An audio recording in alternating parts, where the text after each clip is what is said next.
ज्यादा समय नहीं बचा है भाई, इधर उधर ज्यादा चौधर नहीं करें, क्योंकि मास्टरों का आदत होती है हर चीज में भाग लेने की। अभी भाग नहीं लेना है, अभी सिर्फ तैयारी करनी है, ज्यादा समय नहीं है। जो पहली बार कर रहे हैं, जिनकी बड़ी समस्याएं आ रही है, तो वो एक तो काम ये करें कि अभी जो लगभग ये मानो 25 दिन है, 25 दिन के अंदर रोज 2 मॉडल पेपर निकाले। और मॉडल पेपर कभी ये सोच के मत निकालना कि इस मॉडल पेपर से प्रश्न आएगा, एक भी नहीं आएगा, ये सोच के निकालें। मॉडल पेपर आपके अभ्यास के लिए। कोई अगर ये कहे ये मेरा मॉडल पेपर खरीद लो, इससे सारे प्रश्न आएंगे, तो गलत है, दिग्भ्रमित करना है। मॉडल पेपर कभी एग्जाम में, क्योंकि ऑब्जेक्टिव कभी याद नहीं रहते। यहां अगर मैं आपको ऑब्जेक्टिव करवाता हूं ना, वो बड़े अच्छे लगते हैं। जैसे मैं शॉर्ट्स अच्छे लगते हैं, शॉर्ट्स देखते हो ना, शॉर्ट्स बड़े अच्छे लगते हैं, लेकिन शॉर्ट्स से आप 1 घंटे शॉर्ट्स देखना, मोबाइल साइड में रखना, आप ये नहीं बता सकते कि 3 शॉर्ट्स कौन कौन से देखे। 1 घंटे में आपने कम से कम 100 शॉर्ट्स देखे, आप 3 के नाम नहीं बता सकते, एक ये देखा, एक ये देखा। क्यों? क्योंकि शॉर्ट टर्म चीजें हमारे दिमाग को खराब कर देती है। अगर आप YouTube पे 1 घंटे में 3 वीडियो देखोगे, तो आप आराम से बता दोगे कि सबसे पहले मैंने वो देखा था, फिर वो देखा, फिर ये देखा।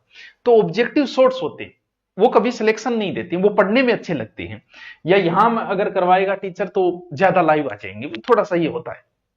और हम यूट्यूबरों को लाइव का बड़ा ही लालच होता है, बस और कोई लालच ही नहीं है हमें, ठीक। तो इससे क्या होता है, बच्चे को लगता है मेरे समझ में आ रहा है, ऐसा कुछ नहीं होता। ये आपके अभ्यास के लिए है। ऑब्जेक्टिव सिर्फ अभ्यास के लिए निकालो। ऑब्जेक्टिव कभी भी याद नहीं रहते हैं, और किसी के भी नहीं रहते। याद तो मैटर पढ़ा वहां ही रहेगा, मैटर पढ़ा वहां ही काम आएगा। पहली बात तो ये। तो क्यों खुल रही है भाई? ठीक है, ये नई स्लाइड क्यों खुल रही है? तो रोज एक नियम बना लो कि एक सुबह एक शाम को मैं 2 मॉडल पेपर निकालूंगा।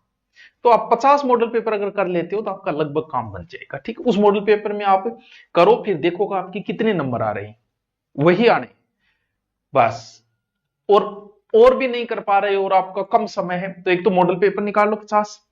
एक जो आज तक के आए हुए क्वेश्चन है उनको जल्दी जल्दी रिपीट मार दो, उनको रट दो। और फिर क्या करेंगे, सॉल्व, क्योंकि हमें 60% लेके आने, हमें ज्ञानी नहीं बनना है। हम बाद में ज्ञानी बनेंगे मेन एग्जाम के लिए, जहां जीके का महत्व है। अब अगर कोई कोर्स लेना चाहेगा, तो एक तो गणतंत्र दिवस का ऑफर भी चल रहा है आपका, और एक ये आपकी 1 साल तक काम आ जाएगा, आगे मैन में भी काम आ जाएगा। इसमें आपको पढ़ना सिर्फ वही चीज है जो आपको नहीं आती है।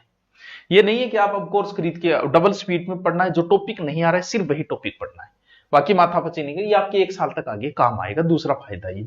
तो चलो फिर चलते हैं हम। आज हमारा नया जो टॉपिक है वो है शिक्षण उपागम। अलग से दे रखा है आपके, अलग से। हमारी शिक्षण विधियां लगभग कंप्लीट हो जाएगी, टेंशन लेने की जरूरत नहीं है। यानी क्या, देखो, हिंदी शिक्षण के उपागम, उपागम एक तो होती है शिक्षण विधियां, शिक्षण विधियां, और ये एक नया नाम हो गया शिक्षण उपागम। ये शिक्षण विधियां तो हम पढ़ते आ रहे हैं कि पढ़ाने की एक विधि है भाई, इस विधि से पढ़ाओ, उस विधि से पढ़ाओ, इस विधि से पढ़ाओ, वो तो पढ़ाने की विधि है। और ये उपागम है। उपागम का मतलब वहां तक पहुंचने का एक तरीका।